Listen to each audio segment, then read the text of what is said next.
শিক্ষা পদ্ধতির দোষের কারণে নতুন জেনারেশন তারা বুঝতেছে কোরআন হচ্ছে 1400 বছর আগের পুরানা, আর বিজ্ঞান হচ্ছে নতুন। বিজ্ঞান হচ্ছে কোরআনের চাইতে শ্রেষ্ঠ। বিজ্ঞান সবকিছু দিয়েছে, কোরআন তো কিছুই দেয় নাই, এই চিন্তা করতেছে যুবকেরা, ওরা বোঝে না সেই জন্য। কিন্তু আজ থেকে 1400 বছর আগে এই কোরআন নাজিল হয়েছে। বর্তমান বিজ্ঞান পরিশ্রম করে, মেধা খরচ করে, তারপরে অর্থ খরচ করে যেসব বিষয় এখন আবিষ্কার করছে, এ সব কিছু আল্লাহ রাব্বুল আলামিন 1400 বছর আগে এ কোরআনে বলে রেখেছে। গত সেপ্টেম্বর মাসের 12 তারিখ, রমজান মাস, আরব আমিরাতের উপরাষ্ট্রপতি, প্রধানমন্ত্রী, দুবাইয়ের শাসক মোহাম্মদ বিন রাশেদ আল মাকতুম আমাকে দাওয়াত দিয়েছিলেন। পৃথিবীর 72টি দেশ ইন্টারন্যাশনাল কোরআন অ্যাওয়ার্ড, এই অনুষ্ঠানে 72টি দেশের স্কলারদেরকে তিনি দাওয়াত দিয়েছেন। 72টি দেশ অংশগ্রহণ করেছে। সেখানে আমার মতো একটা ভাঙ্গাছেড়া লোককে তিনি প্রধান অতিথি করেছেন। সেখানে আমার বক্তব্যের বিষয় ছিল the scientific miracles in the holy Quran, কোরআনের বিজ্ঞানময় মুজিজা। এর উপর আমাকে বক্তব্য রাখতে হবে, সময় 2 ঘন্টা। 2 ঘন্টা বক্তব্য রাখার জন্য আমি প্রস্তুতি নিতে চাইলাম। কোরআন থেকে বিজ্ঞানের, কোরআন দিয়ে বক্তৃতা করতে হবে, তো আমি বক্তৃতা নিতে হবে কোরআন দিয়ে। এ কোরআন তো ওয়াজের সবচেয়ে বড় কিতাব। ওয়াজের সবথেকে বড় কিতাব কোনটা আমরা বুঝি না, সেই জন্য কিসসা কাহিনী ছাড়া ওয়াজই হয় না। একদিন নবী মুস্তাফায় রাস্তা দিয়ে হাইটে যায়, হরিণ একটা বাধা ছিল গাছেরই তলায়, পড়েন সাল্লাল্লাহ। কোন জায়গায় পাইছে আল্লাহ জানে, এগুলো কোথাও নাই, আন্দাজে বানায় নিয়েছে। কিসসা কাহিনী নবীর নামে, সাহাবীর নামে মিথ্যা কথা কইয়া মানুষ কান্দায়। কথা বুঝতে পেরেছেন? কোরআনের শ্রেষ্ঠ ওয়াজের কিতাবের নাম কি? কোরআন। আমি যেহেতু আমাকে বক্তব্য রাখতে হবে, সেখানে সরকারি লোকজন থাকবে। সেই মাহফিলে প্রিসাইড করেছেন অ্যাটর্নি অফ ল ইব্রাহিম দুমেলহা, তিনি প্রিসাইড করলেন। আরবরা উপস্থিত ছিলেন এবং উপস্থিতির সংখ্যা ছিল বিশাল।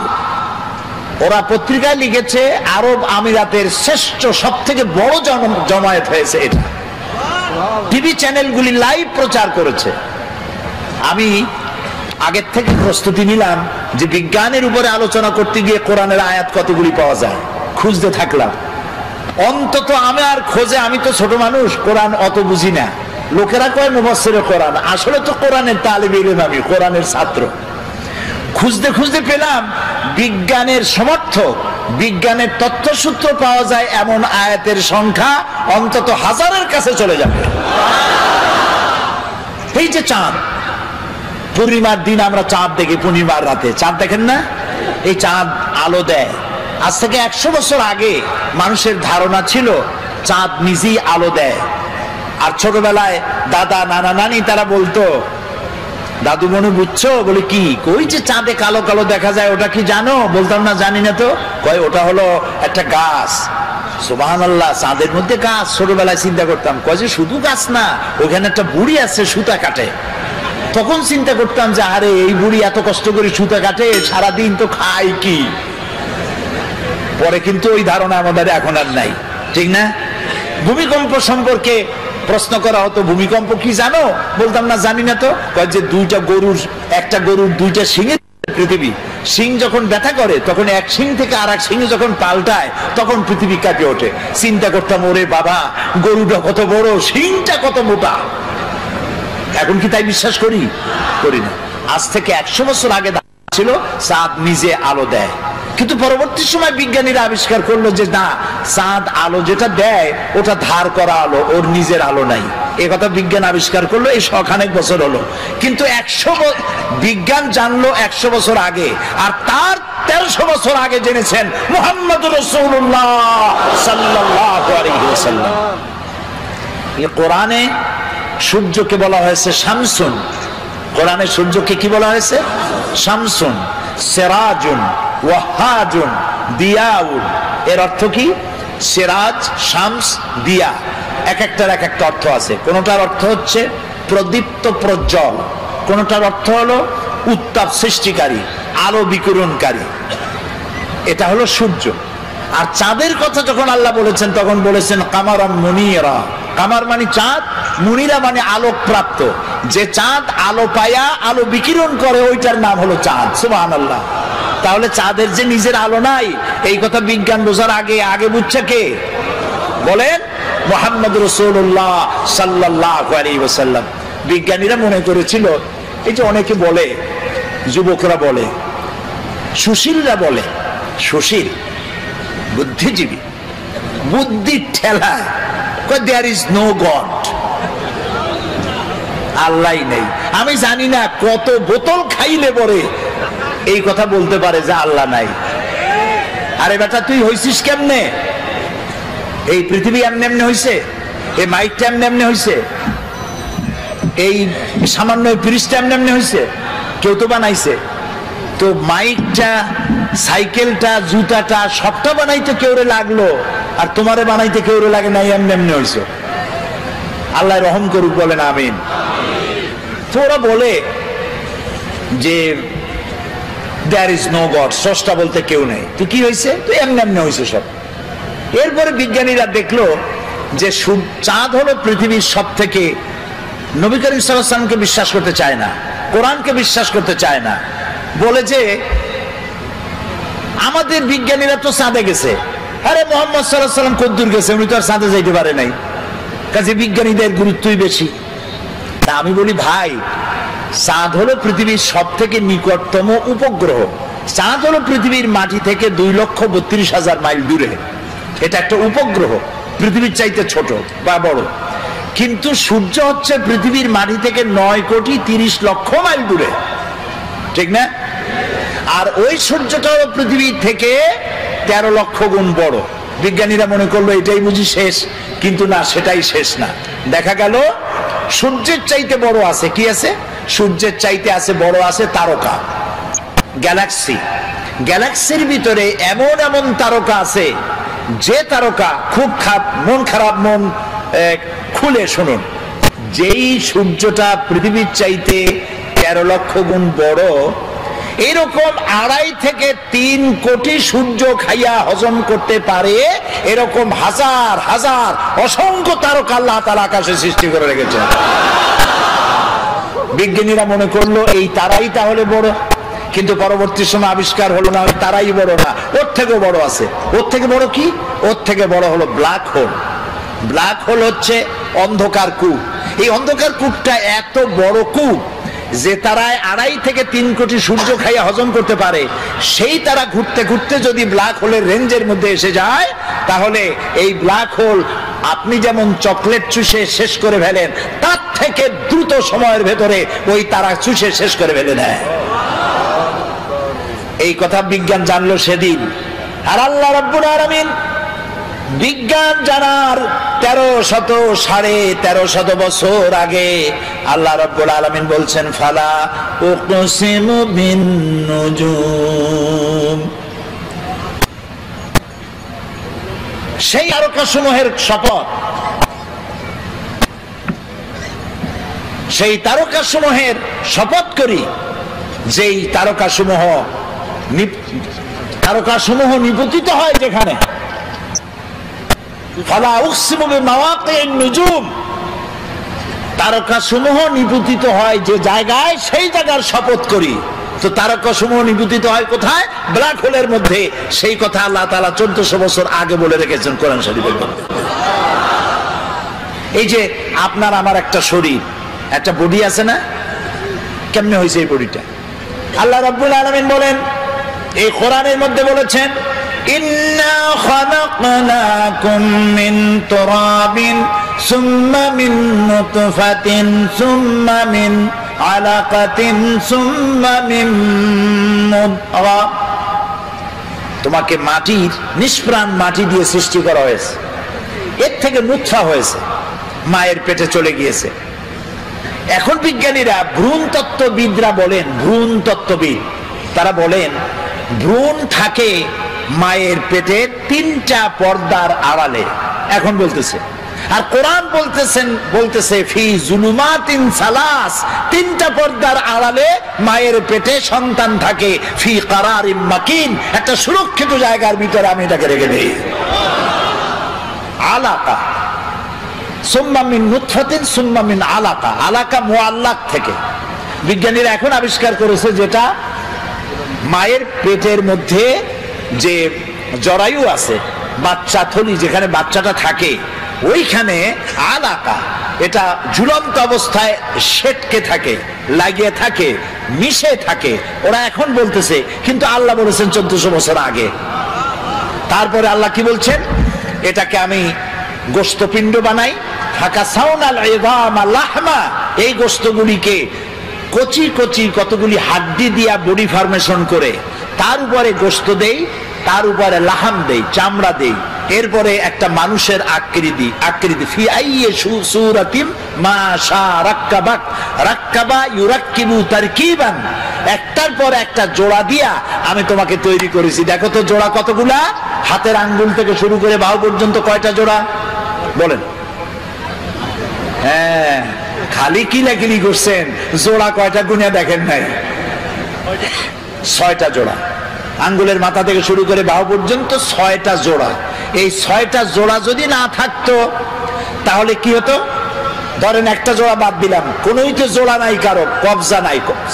কি বলে সাতক্ষীরা কি কয়, দরজায় কি লাগায়? কবজা বলেন তো।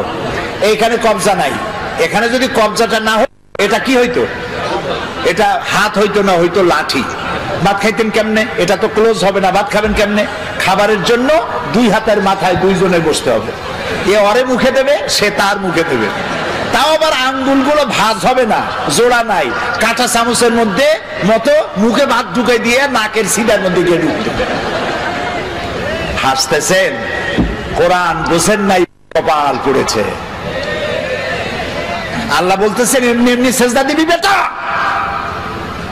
সেজদা দিবি যখন বুঝতে পারবি আমি তোরে বানাইছি কেমনে। সুবহানাল্লাহ, বলেন সুবহানাল্লাহ। আহারে কি সুন্দর বানাই দিলাম, পাও বানাই দিলাম বাস করে যেন বসতে পারো, ঠ্যাঙের উপরে ঠ্যাং ফেলে ঠ্যাং ঝুলাও, কিন্তু বানাইছি কি কায়দা করে সেটা দেখো নাই। ঠ্যাঙের উপরে ঠ্যাং থুয়ে আবার পাও নাড়ায়, আবার হাত দিয়ে ঘষে, কপাল পোড়া কোথায়। হাত দিলেন, পাও দিলেন,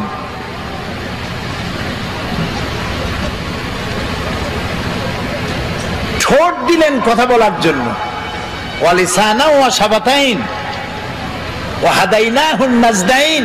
সুবহানাল্লাহ গো। আচ্ছা, এই যে 2টা ঠোঁট, আগেই কোন সুবহানাল্লাহ। আচ্ছা, এই 2টা ঠোঁট যদি না থাকতো, ঠোঁট দুটো কত সুন্দর, হাসি দিলে এই ঠোঁটেই সৌন্দর্য বাড়ায় দেয়। দাঁত আর ঠোঁট দুটো মিলে হাসির সৌন্দর্য বাড়ায়। বুড়া মানুষের দাঁত নাই, সে যদি হাসে তার হাসি একরকম। জি, আবার দাঁত ভাঙ্গাদের দাঁত নাই, ফাঁক ফাঁক, ওর হাসি একরকম। পুরা দাঁতগুলি আছে, ঠোঁটও আছে, এর হাসি আবার আর এক রকম। এখন ঠোঁটবিহীন মুখের চিন্তা করেন, ঠোঁট নাই, মনে হবে যেন বেসকি দিয়ে রয়েছে সারাক্ষণ। কি সুন্দর 2টা ঠোঁট দিয়া দিলেন। আপনি ঠোঁট নাড়বেন, জিহ্বা নাড়বেন, আপনার মনের কথাগুলি ভাষা হইয়া বেরিয়ে গিয়ে অন্যকে বুঝাতে সহযোগিতা করবে। সুবহানাল্লাহ, আল্লাহু আকবার, আরো জোরে কও আল্লাহু আকবার। এই সুন্দর করে চেহারা দিলাম, সুন্দর করে বানালাম, চোখ দিলাম 2টা, এই চোখ 2টা এই 2 জায়গায় না দিয়া যদি কপালের উপরে দিতাম, পারতেন না? আল্লাহ ক্রিকেট খেলাইতে পারতেন, বল হাসিয়া চোখ 2টা একেবারে স্যান্ডউইচ হইতো জায়গায়। বল খেলতে গিয়া, হ্যান্ডবল ফুটবল খেলতে গিয়া আছাড় খাইয়া ডিমের মামলেট হয়ে যেত 2টা চোখ।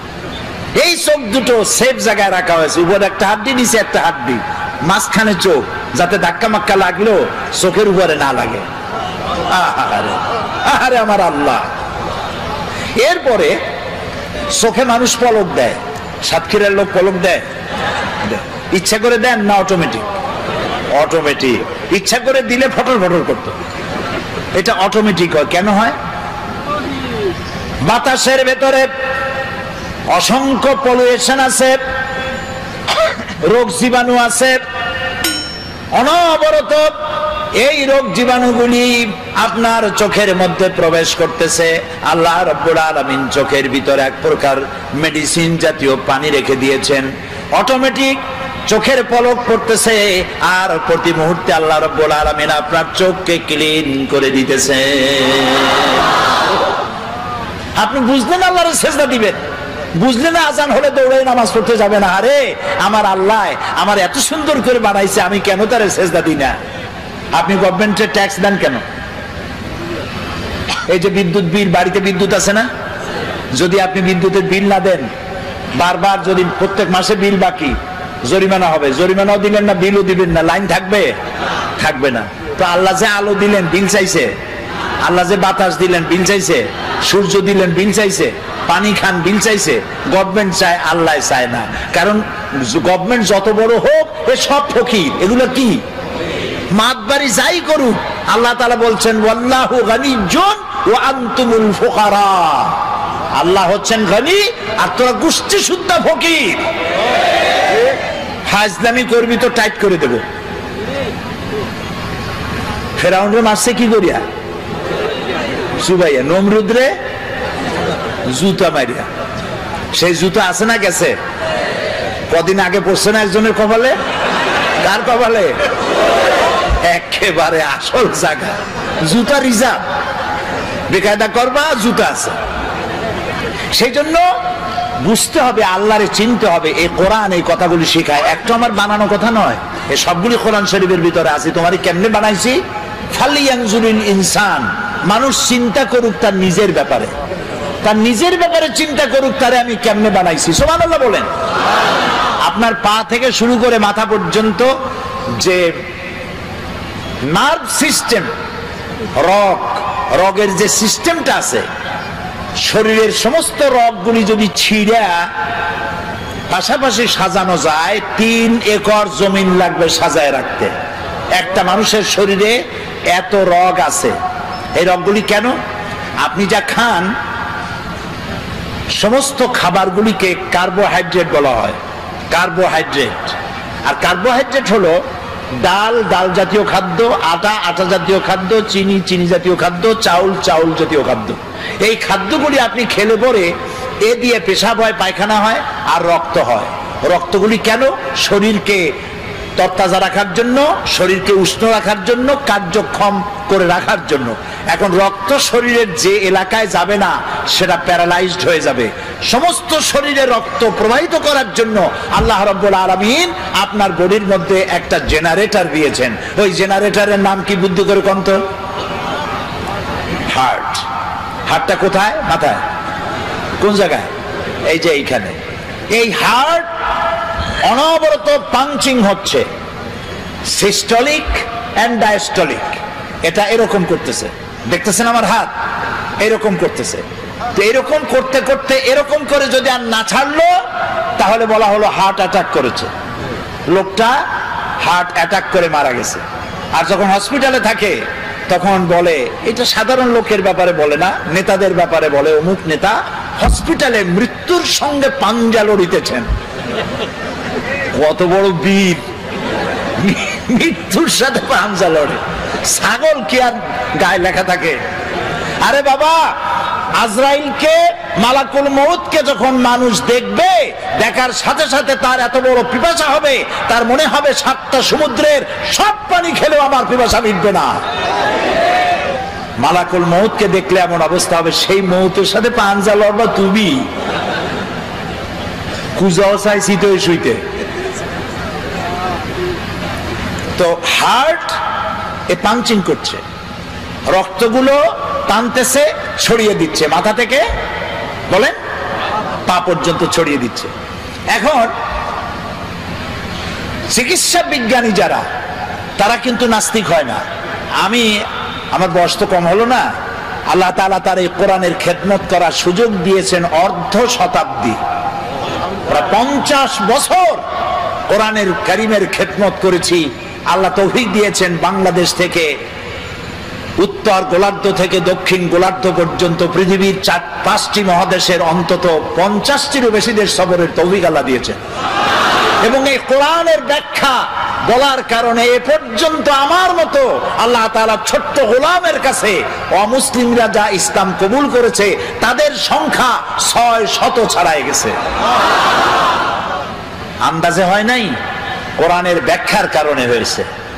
গল্প গুজব দিয়া, কাহিনী কেচ্ছা দিয়া কান্দাইয়া হয় নাই। কানছে তো আল্লাহর মহব্বতে, কানছে আল্লাহর ভয়তে, কানছে জাহান্নামের ভয়তে, কানছে আল্লাহ করেছেন মেহেরবানি, আমি করেছি না ফরমানি। এই অপরাধের ভিত্তিতে মানুষ কেঁদেছে, আমিও কেঁদেছি, জনগণও কেঁদেছে। তো আল্লাহ তাআলা বলছেন দেখো এখানে একটা হার্ট আছে, কাল্ব। এটার নাম কি? কাল্ব, হৃৎপিণ্ড। এই হৃৎপিণ্ডটা এটা পাঞ্চিং করছে, ওর মধ্যে মোটা মোটা এইরকম কতগুলি তার আছে। এগুলোকে চিকিৎসা বিজ্ঞানীদের ভাষায় বলা হয় আর্টারি। এই তার এরকম মোটা তার আছে। তা আমি বলতেছিলাম দর্শন যারা পড়ে এবং পড়ায় এরা নাস্তিক হয়, সাহিত্য যারা পড়ে আর পড়ায় এরা নাস্তিক হয় বেশিরভাগ। সব নাস্তিক হয় আমি তা বলবো না, কিন্তু চিকিৎসা বিজ্ঞানীরা আর এমনি জেনারেল সায়েন্টিস্ট যারা তারা নাস্তিক হয় খুব কম। কারণ তারা গভীরে যায়, মানুষের শরীরের তার গঠন প্রকৃতি, গোটা বিশ্ব পরিমণ্ডল, নবমণ্ডল, ভূমণ্ডল ইত্যাদি দেখে ওদের মাথায় চিন্তা হয় নিশ্চয়ই এর পেছনে কোনো কারিগর আছে। কিন্তু সেই কারিগর কে? যিনি বুঝতে পারেন তিনি তো পড়েন লা ইলাহা ইল্লাল্লাহ, আর যিনি বুঝতে পারেন না তিনি অন্তত স্বীকার করেন কেউ না কেউ আছে। সুবহানাল্লাহ বলি। আচ্ছা, এই যে রগগুলো কোথায় আছে? রগগুলো কলিজার মধ্যে, মোটা মোটা রগ। আপনি যখন এই যে যারা অফিসার আছেন, সব অফিসার না, কিছু অফিসার আছে ঘুষ খায়, আছে না? এই নির্বাচনের সময় দেখছি লোকেরা টাকা নেয়। তা আমি জিজ্ঞেস করছি, ভাই এই যে টাকা নেও তোমরা, ভোট তো তোমার ভোট, তুমি দু কথা টাকা নেও কেন? কয় হুজুর টাকা বড় ভিটামিন যুক্ত জিনিস।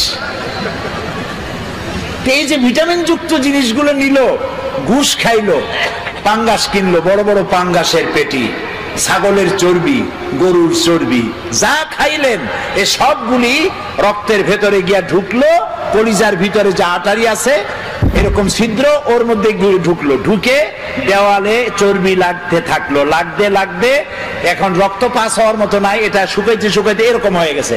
তখন অ্যানজাইনা শুরু হয়, বেদনা শুরু হয় হার্টের মধ্যে। কি হয়? বেদনা। এটাকে চিকিৎসার ভাষায় বলা হয় অ্যানজাইনা হয়েছে। তখন তাকে এনজিওগ্রাম করতে হয়। এনজিওগ্রাম করে দেখা গেল যে তার 2টা অথবা 3টা আর্টারি ব্লক হয়ে আছে 90% or 75% or 80% or 100%। এখন এই লোকটাকে বাঁচাতে হবে। কেমনে বাঁচাবেন? বাইপাস অপারেশন করবে, শীত করে ভালাইয়া বুকটারে ভাড়বে, হারিয়ে কলজাটারে বাইর করবে, কলজা বাইর করিয়া ওইখানে আরেকটা তার লাগাবে। মরে যাওয়া তারটা বাদ দিয়ে নতুন তার লাগাতে হবে। সেই তার পাবে কোথায়? ছাগলের তারে হবে, গরুর তারে হবে। এবার দেখুন কোরআন, আল্লাহ রাব্বুল আলামিন মানুষের শরীরের ভেতরে, হাতের ভিতরে, রানের ভিতরে, হাঁটুর নিচে এমন কিছু পার্টস রেখে দিয়েছেন স্পায়ার পার্টস হিসাবে, এমন কিছু রগ রেখে দিয়েছেন যে রগগুলি অন্য কোনো কাজে লাগে না। চিকিৎসকগণ সেই রগগুলি কেটে নিয়ে হার্টের বাদ পড়া রক্তরে বাদ দিয়ে নতুন করে হাতের থেকে রগ নিয়ে আবার রক্ত চলাচল করে মানুষটার জীবন আবার ফিরে পেয়ে যায়। এই হচ্ছে আমার আল্লাহ তাআলা। সুবহানাল্লাহ। এই হচ্ছে আমার আল্লাহ তাআলা। কিডনি লাগবে 2টা, একটা আল্লাহ দিয়েছেন কয়টা? 2টা। চোখ একটা হলেও সারত, কিন্তু আল্লাহ দিছে কয়টা? 2টা। শোনার জন্য কান কয়টা? 2টা। এই কান যদি গাধার মতো লম্বা হইতো, পুলিশের হাতে পাইলে টানতে টানতে নিয়ে যেত। শোনার কামও হবে আর দেখার সৌন্দর্য হবে। সুবহানাল্লাহ কবেন না? আহারে, আল্লাহ তাআলা বলছেন ফি আইয়ি সূরাতিন মা শাআ রাক্কাবা, কি সুন্দর করে তোমারে বানাইছি, একটু তাকায় দেখো। আরে হাতের চামড়া, পায়ের চামড়া দেখো, বুকের চামড়া, পিঠের চামড়া দেখো। পায়ের উপরের চামড়া একরকম, পায়ের তালুর চামড়া আর এক রকম। পায়ের উপরে, পাতার উপরে যে চামড়াটা, ওই রকম চামড়া যদি হতো পায়ের তলে, প্রত্যেক দিন জুতায় হাফসুল করে যেরকম, ওই রকম হাফসুল করা লাগলো পায়ে। হাতের তালুর চামড়া, পিঠের চামড়া, বুকের চামড়া, পিঠের চামড়া একরকম না।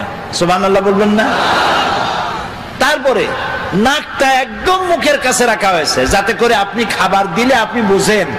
হোটেলে খাইতে গেছেন, নাম করা হোটেল, হোটেল আল হায়াত, কিন্তু মৌতের ব্যবস্থা আছে ওখানে। হোটেলের নাম হোটেল আল হায়াত।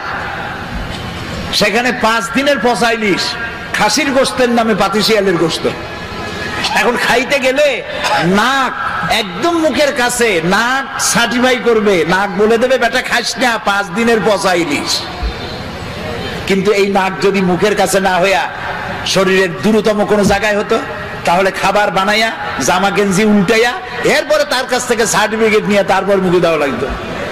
তাও সুবহানাল্লাহ কবেন না? আল্লাহ তাআলা এত সুন্দর করে এই মানুষকে সুগঠিত করেছেন, সুন্দর করে বানিয়েছেন, তারপরে এই পৃথিবীকে সুসজ্জিত করেছেন মানুষের থাকার জন্য, পড়ার জন্য। আল্লাহ তাআলা বলছেন এই পৃথিবী তোমার জন্য আমি সৃষ্টি করেছি, খালাকা লাকুম মা ফিল আরদি জামিয়া, এই পৃথিবীতে যা সৃষ্টি করেছি সব তোমার জন্য। বিজ্ঞানীরা বলেছেন হিমালয় পাহাড়ের অত্যুচ্চ শিখর থেকে শুরু করে আটলান্টিক মহাসাগরের অতল তলদেশ পর্যন্ত যা কিছু আছে সব মানব সেবায় নিয়োজিত, সব মানুষের সেবা করছে। এই মাত্র 50-60 বছর আগের কথা হবে। প্রশান্ত মহাসাগর, প্যাসিফিক ওশান, প্রশান্ত মহাসাগরের ভিতরে একটি নদী আবিষ্কার হয়েছে। এই নদীটা 400 কিলোমিটার লম্বা আর 150 কিলোমিটার চওড়া। সমুদ্রের মধ্যে নদী, তার মানে কি? তার মানে হচ্ছে সমুদ্রের পানি কি নোনা না মিঠা? বলেন সবাই, নোনা পানি। ওই এলাকার পানিগুলি আল্লাহ বানাইছেন মিষ্টি, এটা আবিষ্কার হয়েছে। তো সমুদ্রের নোনা পানির মধ্যে মিষ্টি পানি, মাঝখানে কিন্তু কোনো পার্টিশন নাই। মারাজাল বাহরাইনে ইয়ালতাকিয়ান বাইনাহুমা বারযাখুল লা ইয়াবগিয়ান, কোনো পার্টিশন নাই, হিজাব নাই, বাধা নাই। নোনা পানির ভিতরে মিষ্টি পানির ব্যবস্থা আল্লাহ রাব্বুল আলামিন করে রেখেছেন। জলচর প্রাণীরা যেন পানির অভাবে কষ্ট না পায়, মিষ্টি পানির অভাবে কষ্ট না পায়। কোন নাবিক যদি নৌ চলাচলে সামুদ্রিক জাহাজে চলতে গিয়া রিজার্ভ ট্যাঙ্কির পানি ফুরায় গেছে, পানির অভাবে যেন মরে না যায়। লবণাক্ত সমুদ্রের ভিতরে মিষ্টি পানির ধারা আমার আল্লাহ চালু করে দিয়েছে। পানির এক নাম বলেন, আরো জোরে বলেন। এই পানি যদি 10 ফিট উঁচা হয়ে আসে সাতক্ষীরার উপর থেকে, নাম হবে কি?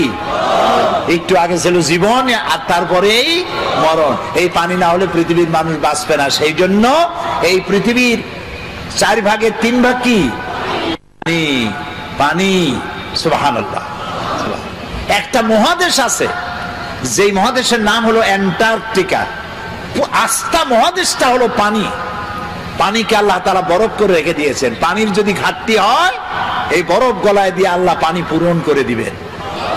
মাটির তলায় পানি, খালে পানি, বিলে পানি। আচ্ছা বলেন তো, আপনাদের এলাকায় কলারোয়ায়, এই সাতক্ষীরায়, ঝাউডাঙ্গায়, তারপরে এদিকে আরো কি কালীগঞ্জ, তারপরে শ্যামনগর, প্রতাপনগর, আশাশুনি, কয়রা, বেয়াড়া, আরো কি আছে না, ওগুলা বুনিয়া নাকি, সব আমার মুখস্থ। এই এলাকার নদীগুলো সোজা না বেঁকা বেঁকা? হ্যাঁ, সমস্ত খাল আর নদী কি বলেন? বেঁকা বেঁকা। কেন? সোজা যদি হইতো তাহলে 2 দিকের মাটি সমানভাবে পানির পরশ পেত। বাঁকা বাঁকা করে সব দিকের মাটি পানি নিতে পারে এই ব্যবস্থা করেছে আমার আল্লাহ রাব্বুল আলামিন। এরপরেও মাটির আরো পানি প্রয়োজন, প্রাণী জগতের আরো পানি প্রয়োজন।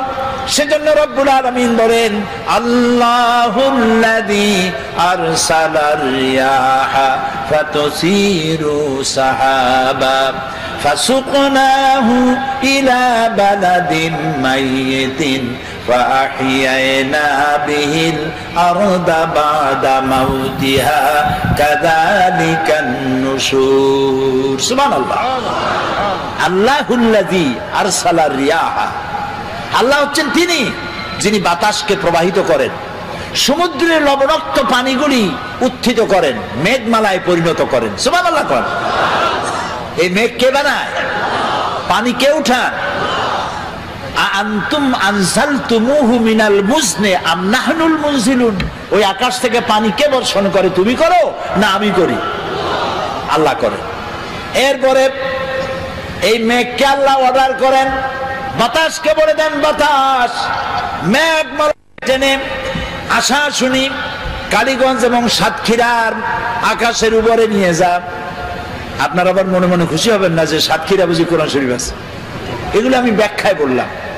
আল্লাহ যখন অর্ডার করেন, মেঘ পরিচালক ফেরেশতা মেঘ বাতাসকে হুকুম করে, আল্লাহর হুকুমে বাতাসে মেঘ চলে আসলো। কোথায় আসলো? সাতক্ষীরা আসলো। আসলো কোথায়? এবার আল্লাহ যদি ইচ্ছা করেন, মেঘের পানিকে কলসির মতো কান্দা দিয়া যদি ঢেলে দেন, তাহলে ঘর বাড়ি ভেসে যাবে, মানুষ শেষ হয়ে যাবে। আল্লাহ রাব্বুল আলামিন কণা কণা বৃষ্টি নাজিল করে দেন, ফোঁটা ফোঁটা বৃষ্টি। এই ফোঁটা ফোঁটা বৃষ্টি পৃথিবীর শুষ্ক বালু কণা কোথায় আছে খুঁজে খুঁজে বের করে সমস্ত শুষ্ক বালু কণাগুলিকে আল্লাহ সিক্ত করে দেন। তারপরে মরা জমিনকে আল্লাহ তাআলা জিন্দা করে দেন বৃষ্টির পানি দিয়া। মরা জমিন কি হয়ে গেল? জিন্দা হয়ে গেল। এখন চাষ করেন, বীজ বপন করেন। আল্লাহ তাআলা বলেন, এই যে বীজ বপন করলা, আনতুম আনশাতুম শাজারাতাহা আম নাহনুল মুনশিউন। ওই মাটির তলায় যে বীজ তুমি বপন করলা, ওটা তো পচায়ও দিতে পারতাম। ওই মাটি ফাইড়া বীজটা অঙ্কুরিত হলো। কে করলো? তুমি করছো না আমি করছি? সুশীলরা করছে না বুদ্ধিজীবীরা করছে? কে করছে? জোরে বলেন আল্লাহ তাআলা। এভাবে আমি ফসল উদ্গত করলাম, ধান হইল, ধানের মধ্যে চাউল দিলাম। যদি চাউল না দিতাম, লাউ নাশাউ জাআলনাহু উজাজান, না লাউ নাশাউ জাআলনাহু হুতামা ফাযালতুম তাফাক্কাহুন। যদি আমি ওই ধানের মধ্যে চাউল না দিতাম, তাহলে তুমি কি করতা? বাল নাহনু মাহরুমুন, কপালে আঘাত করতে আর বলতো আরে মাহরুম হয়ে গেলাম, বঞ্চিত। ধানগুলারে আল্লাহ সিটা বানাইতে পারে না? কে বলছে? আল্লাহ নিজেই বলছেন, আমি ইচ্ছা করলে সিটা বানাই দিতে পারতাম। তাহলে আমি তোমাকে বানাইলাম। কে বানাইছে? বলেন সবাই। এই সুন্দর দুটি হাত কে বানিয়েছেন? চোখ দিছেন কে? কান দিছেন কে? নাক দিছেন কে? মুখ দিছেন কে? চলার জন্য, বলার জন্য শক্তি দিছেন কে? চিন্তা করার ক্ষমতা দিছেন কে? যৌবন দিছেন কে? বাচ্চা দিছেন কে? বউ দিছেন কে? এই সব কিছু দিয়া খাবেন কি, সেটা আল্লাহ তাআলা বানাই দিয়েছেন। সুবহানাল্লাহ। জমিনে ফসল হইল। আরে জমিনকে আল্লাহ অর্ডার দিলেন, আমার এই জমিন এত ভালো, বাংলাদেশের এই মাটি এত ভালো, আমার প্রিয় জন্মভূমি বাংলাদেশ। নাম কি? তাও এরকম আসতে কইলেন, জোরে কর না, আরো জোরে কর। এই মাটি বড়ই সুন্দর। আঙ্গুল দিয়া নাড়ায়া নাড়ায়া কদুর বিচি বপন করে দিলেন। পরের দিনে 2 পাতা, তারপরের দিন লতা, 6 দিন পর ফুল, আর কয়দিন পর কদু ঝুলে পড়লো। আল্লাহর দেওয়া এত সুন্দর কদু খাইয়া আলহামদুলিল্লাহ কয় না, কয় সাদের লাউ বানাইলো মোরে বই থাকে। আগা খাইলো, ডকা খাইলো, তাও আল্লাহরে চিনল না। কপাল পোড়া। কি পোড়া বলেন? কপাল পোড়া। খাবার দিলেন, মাছ দিলেন, তরি তরকারি দিলেন, সব দিলেন, সে আল্লাহর নামাজ পড়ে না, সে আল্লাহর কোরআন বোঝে না। কি কপাল পোড়া! আরে মুসলমান, আল্লাহ রাব্বুল আলামিন বলছেন, আমি খাবার দেই, খাবারগুলো তৈরি করেছি আমি। এবং আল্লাহ এমন দেওয়া দেয়, দেখবেন নামাজ পড়লেও দেয়, নামাজ না পড়লেও দেয়। বরং দেখা যায় যারা নামাজ পড়ে না, রোজা করে না, ইসলামরে গাইলায়। মৌলানা সাহেবদের বলে মৌলবাদী, আবার বলে জঙ্গিবাদী। নতুন নাম তৈরি হয়েছে জঙ্গিবাদী, সন্ত্রাসী, হরকতুল জিহাদ, কুতকুতুল উন্মাদ। এরপরে নতুন আরেক নাম রাখছে, শুনে তো অবাক হয়ে গেছি। নতুন নাকি আরেকটা দল বাইরে হয়েছে, সেটার নাম আল জঙ্গিতুল জংলা। এ আবার কোন জঙ্গলে আল্লাহ জানে। এরা নতুন নতুন নাম রাখে, আলেমদেরকে বদনাম দেয়, আলেমদেরকে বদনাম দেয়। ওরা নামগুলি আবিষ্কার করে আর মনে করে মৌলবীরা বুঝবে না, কিন্তু আমরা যে বুঝি ওরা আবার তা বোঝে না। তো আল্লাহ রাব্বুল আলামিন সৃষ্টি করলেন, তারপরে খাবার দিলেন। সুবহানাল্লাহ বলেন। জমিনকে উর্বর করে দিলেন, খেতে খামারে মাছ দিলেন, পাখি দিলেন, সব খাবার দিলেন। খেতে দেওয়ার মালিক কে? ওয়া মা মিন দাব্বাতিন ফিল আরদি ইল্লা আলাল্লাহি রিজকুহা। এই পৃথিবীর উপরে এমন কোন বিচরণশীল জীব নাই যে জীবের রিস্কের দায়িত্ব আমি আল্লাহ নিজ হাতে গ্রহণ করি নাই। সকল জীবের রিস্কের দায়িত্ব কার? তা আমরা দেখি নামাজ রোজা যারা করে এরা বরং কম পায়, যারা নামাজ রোজা করে না আল্লাহরে গাইল দেয়, ইসলামরে গাইল দেয়, ইসলাম মিটাবার চেষ্টা করে, ওরা পায় বেশি। ঠিক না? আল্লাহ তাআলা বলছেন লা ইয়াগুররান্নাকা তাকাল্লুবুল লাযিনা কাফারু ফিল বিলাদ। ও মুসলমানেরা, এই কাফেরদের চাকচিক্য সম্পদ দেখা তুমি ভয় পাইও না, চিন্তা করো না, প্রতারিত হও না। মাতাউন কালিল, সামান্য কিছু সময়ের জন্য আমি ওদের দিছি। সুম্মা মাওয়াহুম জাহান্নাম, এরপরে ঠিকানা হবে কোথায়? ওয়া বিসাল মাসির। আহারে হায় হায়, দুনিয়া কা মজা লে লো, দুনিয়া তোমারি হ্যায়। তো দুনিয়ার মজা লুটার জন্য খুব লুটপাট করো, তারপরে সময় আসবে যখন বলবা আমার স্বাদ না মিটিল, আশা না ফুরিল। তারপরে কি? সকলই ফুরায় যায়। আরে খাইতে পারলাম না, এত বাড়ি বানাইলাম, এত ঘর বানাইলাম, এত লুটপাট করলাম, এত শয়তানি করলাম, এত ডিজিটাল করলাম, আরে সব তো গেল শেষ হইয়া। সব শেষ, সব শেষ হয়ে যাবে। আল্লাহ রাব্বুল আলামিন খেতে দেন, পড়তে দেন, আর আল্লাহ মানুষকে ক্ষমতা দিয়ে বলেন লিনানজুরা কাইফা তা'মালুন। ক্ষমতা দেই আর তাকায় থাকি তোমার আমলটা কেমন হয়। সুবহানাল্লাহ বলেন, সুবহানাল্লাহ।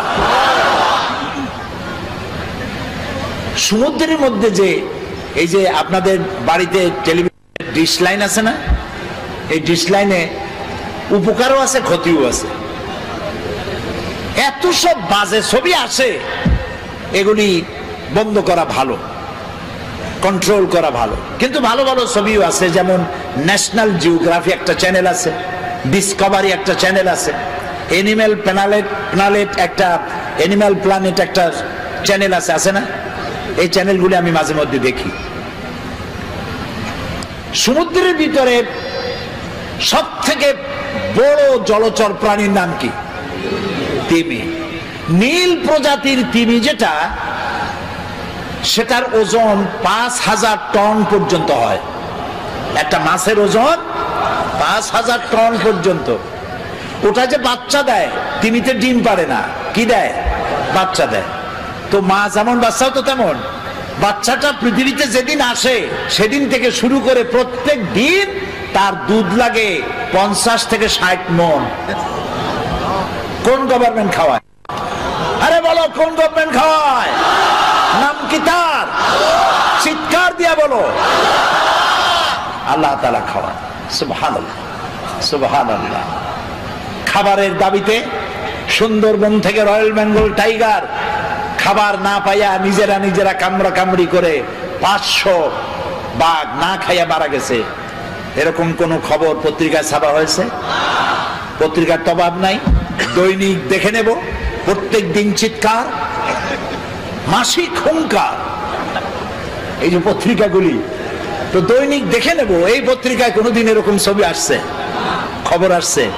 কুমিররা না খাইয়া, হাঙ্গরেরা কামড়গুলি না খাইয়া 2000 কুমির, হাঙ্গর, কামড় নদীর ভিতরে ভেসে উঠেছে। হয়েছে এরকম? হয়েছে এরকম? হয় নাই। ওরা না খেয়ে মরে না। আচ্ছা এখন বলেন, সংখ্যায় কারা বেশি? সংখ্যায় মানুষ বেশি না পিঁপড়া থেকে শুরু করে পাখি পর্যন্ত তারা বেশি? অন্য সৃষ্টি জগতের মানুষ ছাড়া অন্যরা বেশি। সেগুলো না খাইয়া মরে না। না খেয়ে মরে কারা? মানুষগুলি। ওগুলো না খেয়ে মরে না। এবার আল্লাহ রাব্বুল আলামিন তিনি বলছেন আমি খাবার দেই, গর্ত থেকে পিঁপড়া বের হয়, সাপ বের হয়, সুন্দরবন বন থেকে বাঘ বেরিয়ে গেল, সিংহ বেরিয়ে গেল, হাতি গন্ডার বেরিয়ে গেল, পানির ভিতরে পুঁটি মাছ থেকে তিমি মাছ, মহাশূন্যে টুনটুনি পাখি থেকে শুরু করে ঈগল পাখি যে 2 থাবা দিয়া 2টা ভেড়া থাবা দিয়ে উড়ে চলে যেতে পারে, এই শক্তিশালী পাখি। সমস্ত প্রাণী জগৎ সকাল বেলায় খালি পেটে মহাশূন্যে উড়ে বেড়ায়, জঙ্গলে ঘরে সমুদ্রে সাঁতার কাটে, আর সন্ধ্যা হতে না হতে সমস্ত প্রাণীর পেট ভরে দিয়ে আমি আল্লাহ যার যার ঘরে ফিরাইয়া দেই। সুবহানাল্লাহ, সুবহানাল্লাহ। এ হচ্ছে আমার আল্লাহ।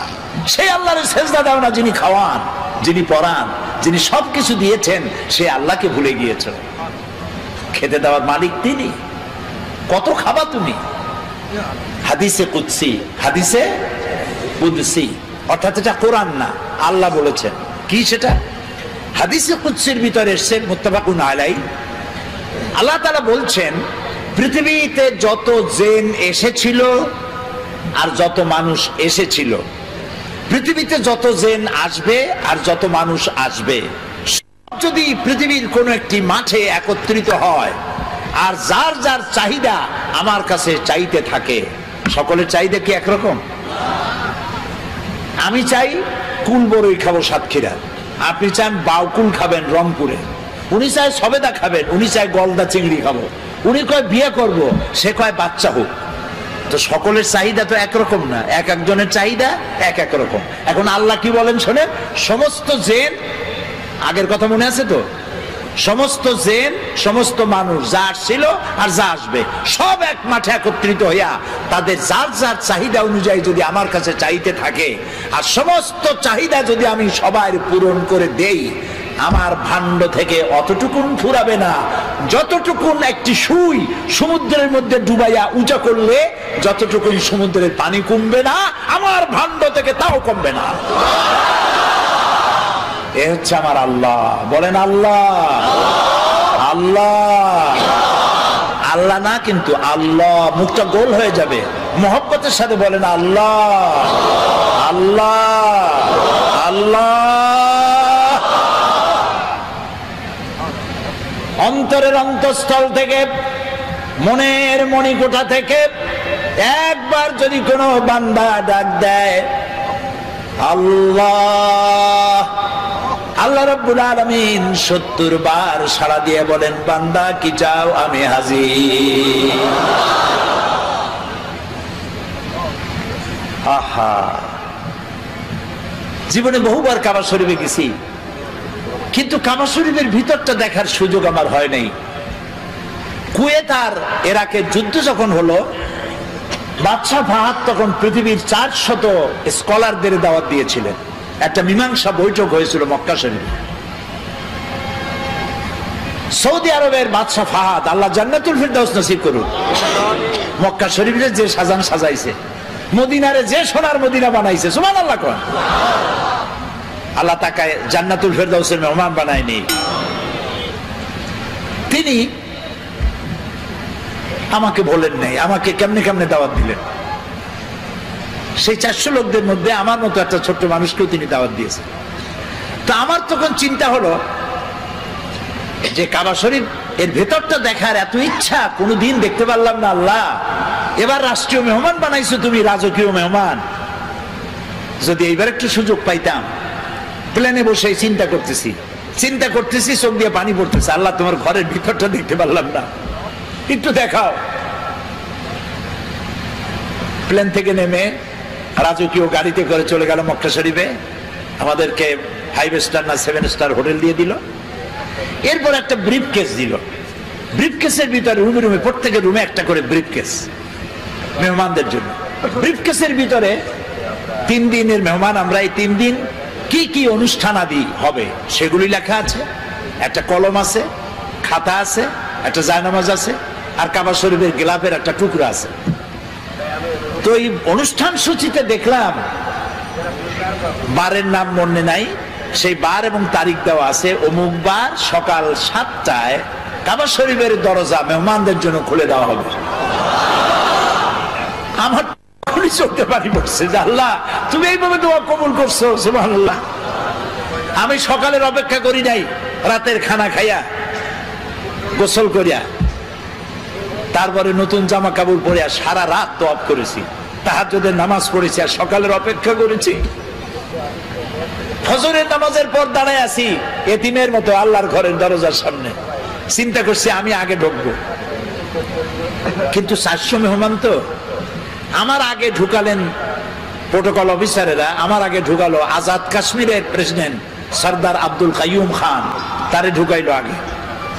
এরপরে তখন রাশিয়া এবং আফগানের মধ্যে যুদ্ধ হচ্ছিল, তখন আব্দুর রাব আস-সাইয়াফ আর রাসূল যিনি কমান্ডার ছিলেন আফগানের, তাকে ঢুকালেন দ্বিতীয়, আর তৃতীয় ব্যক্তি হিসাবে এই গোলামের আল্লাহ ঢুকাইলেন। কাবা শরীফের ভিতরে গিয়ে সুন্নত অনুযায়ী 4 দিক ফিরে, কাবার মধ্যে ঢুকলে আর কেবলা এক দিক নাই, এখন চারুদিক কেবলা। চারুদিক ফিরে 2 রাকাত নামাজ পড়ে তারপরে সেজদায় পড়ে গেলাম। অর্ধ ঘন্টার মতো সেজদায় পড়ে প্রাণ ভরে কাঁদছি। তারপরে আমার চিন্তা হলো এই ঘরের মধ্যে 20-22 জনের বেশি লোক এক সময় ধরে না, তা আমি তো অন্যদের উপরে জুলুম করতেছি, আমার তাড়াতাড়ি বেরোনো দরকার। আমি উঠলাম, দাঁড়াই আমি দেখতে পাচ্ছি আমার সামনে দাঁড়ানো আহলে হাদিসের তৎকালীন সভাপতি ডক্টর আব্দুল বারী। তিনি আজ দুনিয়ায় বেঁচে নাই, আল্লাহ তাকে জান্নাতুল ফেরদাউসের মেহমান বানায় নি। আমি দেখছি বুড়া মানুষ, দাড়িগুলি সাদা, চোখ দিয়া পানি পড়ে দাড়ি ভিজে ভিজে পড়তেছে। তিনি আমারে দেখাইলেন, কাবা শরীফের দরজার দিকে আঙ্গুল দিলেন, এদিকে দেখেন। আমি দেখলাম, আমি তো কাঁদতেছি তখনও, দেখলাম আমার চোখটা গিয়ে পড়লো সেখানে যেখানে দরজার উপরে লেখা আছে ওয়াকালা রাব্বুকুম উদউনি আস্তাজিব লাকুম। তোমার রব বলছে তোমার রবের কাছে ডাকো, রবকে বলো, রবকে ডাকো, তোমার ডাকের জবাব তোমার রব দিবেন। আমি আবারও কানলাম আর বললাম, আল্লাহ আমি এতক্ষণ তোমাকে ডেকেছি, এবার জবাব দেওয়ার দায়িত্ব তোমার। আল্লাহুম্মা লা তারুদ্দানা খাইবিন, আল্লাহ তাআলা একেবারে কিছু না দিয়া ফকিরের মতো খালি হাতে ফেরত দিও না বাবু। আল্লাহর কাছে চাইলে আল্লাহ তাআলা দেন। কপাল পড়েছে মুসলিম মিল্লাতে, সারা পৃথিবীর মুসলমানদের, শুধু আমাদের না সারা দুনিয়ার। এই মুসলমানদের কপাল যদি ভালো বানাইতে হয় তাহলে এই কোরআনের কাছে আসতে হবে, আল্লাহর দিকে ফিরে যেতে হবে। কোন দিকে ফিরে যাবেন? আল্লাহকে। নামাজটা ঠিক মতো আদায় করেন। যুবক ছেলেরা, যুবকেরা মাহফিলে সব থেকে বেশি আসে, আমার কলিজাটা ঠান্ডা হয়ে যায়। আলহামদুলিল্লাহ, যুবকরা আমাদের সম্পদ, যুবকরা আমাদের নিয়ামত। আলহামদুলিল্লাহ বলেন। আপনি আপনার ডানে বাঁয়ে তাকায় দেখেন তো বুড়া দাড়ি পাকা কয়জন আর যুবক কত। আপনি যদি রেশিও ভাগ করেন তো আমার কাছে আমি যা দেখতেছি 10% বুড়া মানুষ হতে পারে, 90% যুবক এসেছে মাহফিলে। এই যুবকরা, তরুণরা আমাদের সম্পদ। আমার রাসূল কি বলেছেন জানেন? আমার রাসূল বলছেন উসিকুম বিশ-শাবাবে খায়রা ফাইন্নাহুম আরাক্কু আফইদা লাকাদ বাসানি আল্লাহু বিল হানিফিয়্যাতি সামহা ফাহালাফানি আশ-শাবাব ওয়া খালাফানি আশ-শায়ুখ ক্বালা নবী সাল্লাল্লাহু আলাইহি ওয়াসাল্লাম। রাসূলুল্লাহ বলেছেন তোমরা যুবকদের প্রতি সহৃদয় হও। কে বলছেন? বলেন। যুবকদের প্রতি, তরুণদের প্রতি সহৃদয় হও, কারণ আল্লাহ তাআলা আমাকে উদারতা সহকারে দিন প্রতিষ্ঠা করতে পাঠাইছেন পৃথিবীতে। এই দিন প্রতিষ্ঠার কাজে আমাকে সহযোগিতা করেছে যুবকেরা, আর বিরোধিতা করেছে রাসূলুল্লাহ। কথাটা কার? আল্লাহ রাসূলের কথা। কার কথা? আমাকে দিন প্রতিষ্ঠার কাজে সহযোগিতা করেছে বলেন যুবকেরা, বিরোধিতা করেছে বুড়োরা। এবার আপনি দেখেন, ইতিহাস দেখেন, যারা ইসলাম কবুল করেছিল তারা কারা? হযরত আবু বকর ইসলাম করেছেন, কবুল করেছেন বয়স 37 বছর, 40-এর নিচে। হযরত ওমর ইসলাম কবুল করেছেন 26 বছর বয়স। হযরত আব্দুর রহমান বিন আওফ, জুবাইর ইবনে আওয়াম বয়স 17 বছর। হযরত আলী ইসলাম কবুল করেছেন বয়স 8.5 বছর। 8.5 থেকে শুরু করে সব বিলো 40, 40-এর নিচে রাসূলকে সাহায্য করেছে, রক্ত দিয়েছে, জীবন দিয়েছে। আর বিরোধিতা করেছে কারা? আবু জাহাল, আবু লাহাব, উতবা, সাইবা, মুগিরা, আবু সুফিয়ান, কুষ্টি সুদ্ধা সব 40-এর উপরে। এখন এই মাহফিলে যারা বুড়ো আসছেন আমার, তারা আবার কিন্তু মন খারাপ করবেন না, আমরা ওই বয়সটা পার হয়ে আসছি, ওই যৌবনকালটা পার হয়ে আসছি। সেই যৌবন শ্রেষ্ঠ যৌবন, যার যৌবনকালে যৌবনকালটা আল্লাহর জন্য দিয়ে দিয়েছেন। সুবহানাল্লাহ। আরে ভাই, যুবকেরা অনেক সময় বলে এখন হলো যৌবনকাল, এই এখন কি নামাজ পড়বো? বুড়ো হইলে নামাজ পড়বো।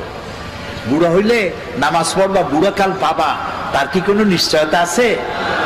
এক নাতি তার দাদা কুজো হয়ে গেছে, কুজো লোক আছে না, হইলে কুজো হয় না, নাতি বলতেছে দাদারে, দাদা বড়শিটা কিনছো কত দিয়া? দাদা বুঝতে পারছে, দাদা ভাই কেনা লাগবে না, সময় আসলে তুমি একটা মাগনা পাবা। কাজে যুবক বুড়ো, তরুণ যুবক হবে, যুবক বুড়ো হবে, এটা তো ঠিক। তো সেই জন্য যুবকদের প্রতি রাসূলুল্লাহ বেশি আকৃষ্ট ছিলেন। একটা সমাবেশে রাসূলুল্লাহ বক্তৃতা করতেছেন, হযরতে জারীর রাদিয়াল্লাহু তাআলা আনহু, তার চেহারা ছিল চাঁদের মতো সুন্দর, সুবহানাল্লাহ বলে। তিনি মাহফিলে বসার জায়গা পান নাই, এরকম দাঁড়ায় আছে। রাসূল কি নিজের গায়ের চাদর ছুঁড়ে মেরেছেন, ইজলিস ইয়া জারীর, ও জারীর তুমি আমার চাদরের উপরে বসো। সুবহানাল্লাহ। ফাকাব্বালাহা জারীর ওয়া দাম্মাহা ইলাই, হযরতে জারীর রাসূলের চাদর বুঝতে পারে কোন মানুষ? সুবহানাল্লাহ। হযরত জারীর চাদর নিয়া বুকের সাথে জড়ায় ধরিয়া সুমা খাচ্ছেন আর বলছেন, আকরামাকাল্লাহ কামা আকরামতানি ইয়া রাসূলুল্লাহ, হে রাসূল আমি কি আপনার চাদরে বসতে পারি? আপনি আমাকে সম্মানিত করেছেন, আপনার সম্মান আল্লাহ আরো আরো আরো আরো অনেক বাড়ায় দিন। যুবকদের তিনি সম্মান করতেন। হযরত আবু সাঈদ খুদরি রাদিয়াল্লাহু তাআলা আনহু, তিনি যখন কোন যুবকদেরকে আসতে দেখতেন দাঁড়ায় যেতেন, যুবক আসতে দেখলে দাঁড়ায় যেতেন আর বলতেন, মারহাবাম বিওয়াসিয়াতি রাসূলিল্লাহ সাল্লাল্লাহু আলাইহি ওয়াসাল্লাম, হে রাসূলের চলমান উপদেশ, মারহাবা, ওয়েলকাম, তুমি আসো, তুমি রাসূলের চলমান উপদেশ। কাদ আমারানা আন নাহফাজাল হাদিসা ওয়া নুআসালাকুম ফিল মাজালিস, রাসূলুল্লাহ আমাদেরকে নির্দেশ করেছেন আমরা যেন তার হাদিসগুলিকে সংরক্ষণ করি আর তোমাদের মতো যুবকদেরকে যেন আমাদের মজলিসে জায়গা করে দেই। কাজে যুবকেরা আজান হলে বলে মসজিদে চলে যেও, তোমাদেরকে নষ্ট করার জন্য।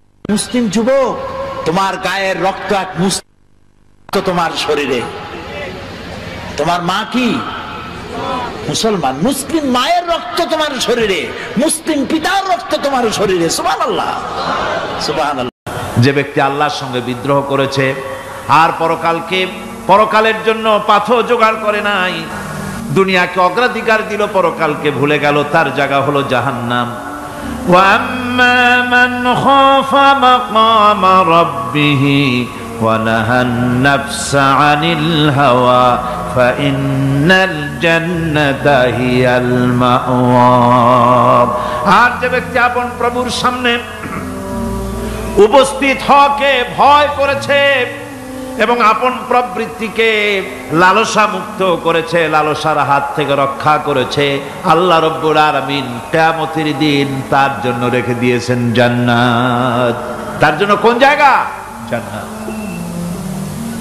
আমাদেরকে পরকাল ভিত্তিক জীবন যাপন যদি করি তাহলে কবরের জবাবগুলি খুব আসান হবে। আর যদি পরকাল ভিত্তিক জীবন যাপন না হয়, কবরটা মুসিবত হয়ে যাবে। হযরত ওসমান রাদিয়াল্লাহু তাআলা আনহু কবরের কাছে গিয়ে খুব কাঁদতেন। সাহাবায়ে কেরাম প্রশ্ন করেছেন, হুজুর রাসূল করিম সাল্লাল্লাহু আলাইহি ওয়াসাল্লাম যখন জান্নাত ও জাহান্নামের ওয়াজ করেন তখনও তো এত বেশি আপনি কাঁদেন না, যত বেশি কাঁদেন কবরের কাছে এসে, কারণ কি? হযরত ওসমান রাদিয়াল্লাহু তাআলা আনহু বলতেন, আমার সাথীরা, আমি আমার হাবিবের কাছে, আল্লাহ রাব্বুল আলামিনের রাসূলের কাছে আমি শুনেছি এই কবরটাই হলো প্রথম স্টেশন, এই কবরটাই হলো প্রথম ইমিগ্রেশন কাউন্টার। এই জায়গায় যদি কেউ ধরা পড়ে যায়, কারো যদি চার্জশিট হয়ে যায়, সব জায়গায় ধরা পড়ে যাবে, হাসরে মিজানে সিরাতে কোনো জায়গায় নাজাত পাবে না। আর এই কবরটা যদি কেউ মুক্তি পেয়ে যায়, মিজান সিরাত হাসর সব জায়গা থেকে আল্লাহ তারে ভালোভাবে পার করে দিবেন। এটা হলো আসল জায়গা, মারাত্মক জায়গা, খুব মারাত্মক জায়গা। আমি এটাকে ইমিগ্রেশন কাউন্টার বলেছি আমার ভাষায়। ইমিগ্রেশন কাউন্টার যারা বিদেশ ভ্রমণ করেছেন তারা জানেন। লন্ডন যাবেন, আমেরিকা যাবেন, সৌদি আরব যাবেন, যে কোনো বিদেশে যাবেন, গেলেই পাসপোর্ট তারা দেখবে। পাসপোর্টে আপনার ন্যাশনালিটি কোনটা সেটাই তারা জানতে চাইবে। আপনি কোন দল করেন এটা তারা জানতে চাইবে না, আপনার আইডেন্টিটি কি তারা জানতে চাইবে। তারপরে যদি স্যাটিসফ্যাক্টরি হয় আপনাকে ভিসা দিয়ে ভেতরে ঢুকবার ব্যবস্থা করে দেবে। আর যদি তারা স্যাটিসফাইড না হন তাহলে আপনাকে মেহমানখানায় ঢুকানো হবে গ্রেফতার করে। কবর হচ্ছে এ ধরনের একটি ইমিগ্রেশন কাউন্টার। কবরের ভিতরে মানুষ যখনই রাখা হবে সঙ্গে সঙ্গে দুজন ফেরেশতা আসবে। কবরের কাছে যারা এসেছিল দাফন হয়ে যাওয়ার পর এই লোকগুলি 40 কদম যেতে যতক্ষণ লাগে এর মধ্যেই দুজন ফেরেশতা এসে যাবে, এসে জিজ্ঞেস করবে মান রব্বুকা, তুমি কোন দল করতে? ওটা তাদের জানার দরকার নাই। ব্যবসা করতেন না চাকরি করতেন প্রয়োজন নাই। প্রথমেই জিজ্ঞাসা করা হবে ন্যাশনালিটি, প্রথমেই জিজ্ঞাসা করা হবে তার ন্যাশনালিটি সম্পর্কে, তার আইডেন্টিটিটা কি, এবং সেটাকে সত্যায়িত করার জন্য বোঝার জন্য 3টি প্রশ্ন। প্রথম প্রশ্ন মান রব্বুকা ওয়া মা দীনুকা ওয়া মান নাবিয়্যুকা, তোমার রব কে, তোমার দ্বীন কি, তোমার নবী কে। যদি এই ব্যক্তি বেঈমান হয়, মুনাফিক হয়, সে বলবে হায় হাতা লা আদরি, হায় হাতা লা আদরি, জানি না আমার রবকে আমি জানি না। তোমার দিন কি, দিন কারে কয় বুঝি না। এরপরে আল্লাহর নবী জনাবে মুহাম্মদ রাসূলুল্লাহ সাল্লাল্লাহু আলাইহি ওয়াসাল্লামকে দেখানো হবে, বলা হবে মা কুনতা তাকুলু ফি হাদার রাজুল, এই ব্যক্তি সম্পর্কে তোমার ধারণা কি নিকে? বলবে আমি চিনি না। নাউযুবিল্লাহ। বাস, এরপরে তার যা হবার তাই শুরু হয়ে যাবে। আর যদি বান্দাটা মুমিন হয়, প্রশ্ন করা হবে মান রব্বুকা, জবাব দেবে রব্বি আল্লাহ, আমার রব আল্লাহ রাব্বুল আলামিন। ওয়া মা দীনুকা, দীনুনা ইসলাম, আমার দিন হচ্ছে ইসলাম। এরপরে আল্লাহর নবীকে দেখানো হবে। কয়েক রকমের বর্ণনা আছে, কোন বর্ণনায় আছে হুজুরের আকারে দেখানো হবে, অথবা রাসূলকে সরাসরি দেখানো হবে। বলা হবে মা কুনতা তাকুলু ফি হাদার রাজুল, এই লোকটি সম্পর্কে ধারণা কি? মুমিন ব্যক্তি বলবে হাদা নবিয়ুনা মুহাম্মাদুর রাসূলুল্লাহ সাল্লাল্লাহু আলাইহি ওয়াসাল্লাম, ইনি আমার তো সেই নবী মুহাম্মাদুর রাসূলুল্লাহ সাল্লাল্লাহু আলাইহি ওয়াসাল্লাম। আমরা যেন এই রকমের জবাব দিতে পারি, আল্লাহ কবুল করো। সকলে জোরে কোন আমিন। জবাব হয়ে যাওয়ার পর গায়ব থেকে আওয়াজ আসবে ফাফরিশু বিল জান্নাতি ওয়ালবিসু বিল জান্নাহ, ও আমার ফেরেশতারা আমার এই বান্দাকে জান্নাতের পোশাক পরায়া দাও আর কবরটাকে জান্নাতের বিছানা বিছায়া দাও। জান্নাতের পোশাক পরায়া দাও, জান্নাতের বিছানা বিছায়া দাও। ইলা মাদ্দা বাসারিহি, তার চোখের দৃষ্টি যতদূর যায় কবরটা ততটা প্রশস্ত করে দাও। এরপর বেহেশতের পোশাক পরাইয়া বেহেশতের বিছানা বিছায়া ফেরেশতা বলবে নম কানাউমুল উরুস, ঘুমিয়ে যাও।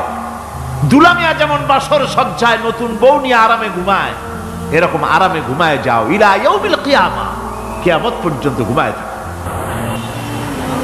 আরামে ঘুমিয়ে থাকবে। এরপরে সিংগায় ফুৎকার হবে, সিংগার ফুৎকারের আওয়াজে তার ঘুম ভেঙে যাবে। বলবে ইয়া ওয়াইলানা মান বা'আসানা মিন মারকাদিনা, হায় আফসোস, আমার এত আরামের ঘুম থেকে কে আমাকে জাগ্রত করলো, আমার ঘুমটারে নষ্ট করলো কে?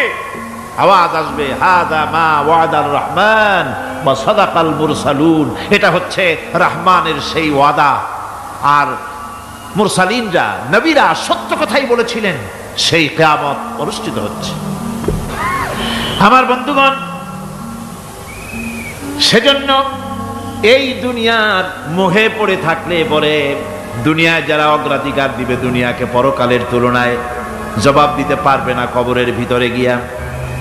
আর যারা পরকালকে অগ্রাধিকার দিবে, দুনিয়ার চাইতে পরকালকে বেশি অগ্রাধিকার দেবে, আর আল্লাহর ভয় কলিজার ভিতরে রাখবে, কবরের জবাব সঠিকভাবে দিতে পারবে, কিয়ামতের দিন আল্লাহ রাব্বুল আলামিন তাদের জন্য জান্নাত দান করবেন। জোরে বলেন আমিন।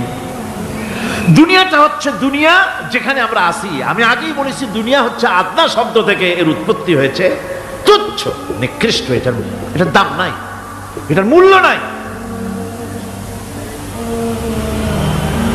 হযরত ইবনে কাইয়িম রাহিমাহুল্লাহ নওয়ারাল্লাহু মারকাদাহু ওয়া জাআলাল জান্নাতা মাথওয়াহু, হযরত ইবনে কাইয়িম তিনি বলছেন, সুন্দর করে বলছেন দুনিয়া সম্পর্কে, মা মাদা ফিদ দুনিয়া আহলামুন ওয়া মা বাকিয়া মিনহা আমানি ওয়াল ওয়াক্তু বাইনাহুমা দায়ুন।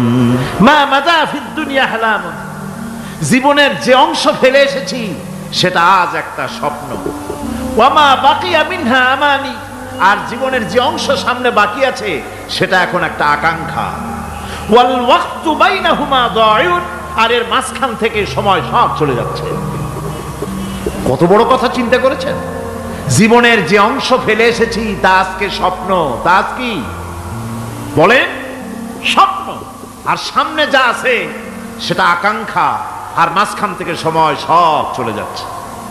এরপরে তিনি বলছেন, وَمَنْ يَسْحَبِ الدُّنْيَا يَكُنْ مِثْلَ قَابِضٍ عَلَى الْمَاءِ خَانَتْهُ فُرُوجُ الْأَصَابِعِ। দুনিয়াদারের অবস্থা হচ্ছে এই, কেউ যদি দুই হাতে পানি খামসায় ধরে, দুই হাতে কি ধরছে বলে? দুই হাতে পানি খামসায় ধরেছে, খুব মজবুত করে ধরেছে, 2 মুঠ পানি। বলেন থাকবে কতটুকু? কতটুকু থাকবে? 1 ফোঁটাও থাকবে না, কারণ তার আঙ্গুলের ফাঁক তার সাথে খেয়ানত করবে, আঙ্গুলের ফাঁক দিয়া পানিগুলি সব বেরিয়ে চলে যাবে। সুতরাং দুনিয়া যারা চায় তারা ঠিক পানি খামসায় ধরলে পানি যেমন হাতের ভেতর থেকে খেয়ানত করে চলে যায়, যারা দুনিয়া চায় দুনিয়াও তাদেরকে এভাবে ফাঁকি দিয়ে চলে যায়। তবুও দুনিয়ার মায়া মানুষের এত বেশি। আল্লাহর নবী বলেন, লাউ কানা লি ইবনি আদম ওয়াদিন মিন যাহাবিন লাহাব্বা ইয়াকুনা লাহু সানিন। এই পৃথিবীতে যদি কাউকে একটা মাঠ ভরে যদি সোনা দেওয়া যায়, লোকটা বলবে রব্বুল আলামিন, আমি যদি আরেকটা মাঠ এরকম সোনা ভরা পেতাম। দ্বিতীয় আরেকটা মাঠ দেওয়া হলে আবার বলবে যদি তৃতীয় আরেকটা মাঠ সোনা ভরে যদি পেতাম।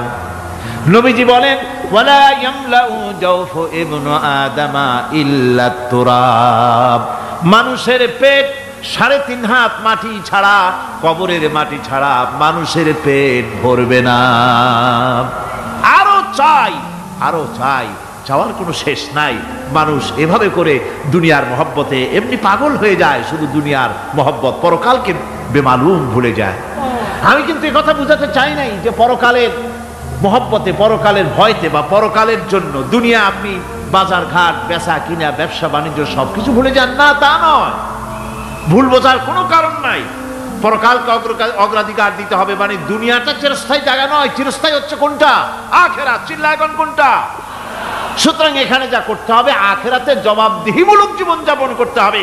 আপনি ব্যবসা করবেন, ওজনে কম দিতে পারবেন না, আপনি খাদ্যে ভেজাল দিতে পারবেন না, চুরি করতে পারবেন না, ডাকাতি করতে পারবেন না, জেনা করতে পারবেন না, বদমাশি করতে পারবেন না, মদ খেতে পারবেন না, সন্ত্রাসী হতে পারবেন না, হাইজাকার হতে পারবেন না, চাঁদাবাজ হতে পারবেন না, মুনাফাখোর হতে পারবেন না, আপনি চোরা কারবারি হতে পারবেন না, ঘুষখোর হতে পারবেন না, সুদখোর হতে পারবেন না। এই সব কাজ পরকালকে বিশ্বাস করলেই এ সমস্ত কাজ থেকে মানুষ বিরত থাকতে পারে। কথা ঠিক কিনা? এটাই হচ্ছে।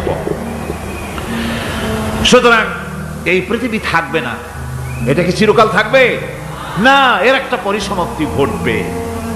যেমন করে সারা বছর লেখাপড়া করার পর কলেজে, বিশ্ববিদ্যালয়, মাদ্রাসায়, হাই স্কুলে, সব জায়গায় সারা বছর লেখাপড়া করার পর যেমন পরীক্ষা দেওয়ার একটা দিন আসে, সারা বছর ব্যবসা করার পর হিসাব নিকাশ করার যেমন একটা সময় আসে, সারা মাস চাকরি করার পর বেতন পাওয়ার যেমন একটা দিন আসে, সারা জীবন চাকরি করার পর পেনশন পাওয়ার যেমন একটা সময় আসে, অনুরূপভাবে এই দুনিয়া যেদিন শেষ হয়ে যাবে, আল্লাহ নির্ধারিত সময় শেষ হয়ে যাওয়ার পর একটা সময় আসবে যখন আল্লাহ রব্বুল আলামিন সব শেষ করে দিবেন, লন্ডভন্ড হয়ে যাবে, কিছুই থাকবে না।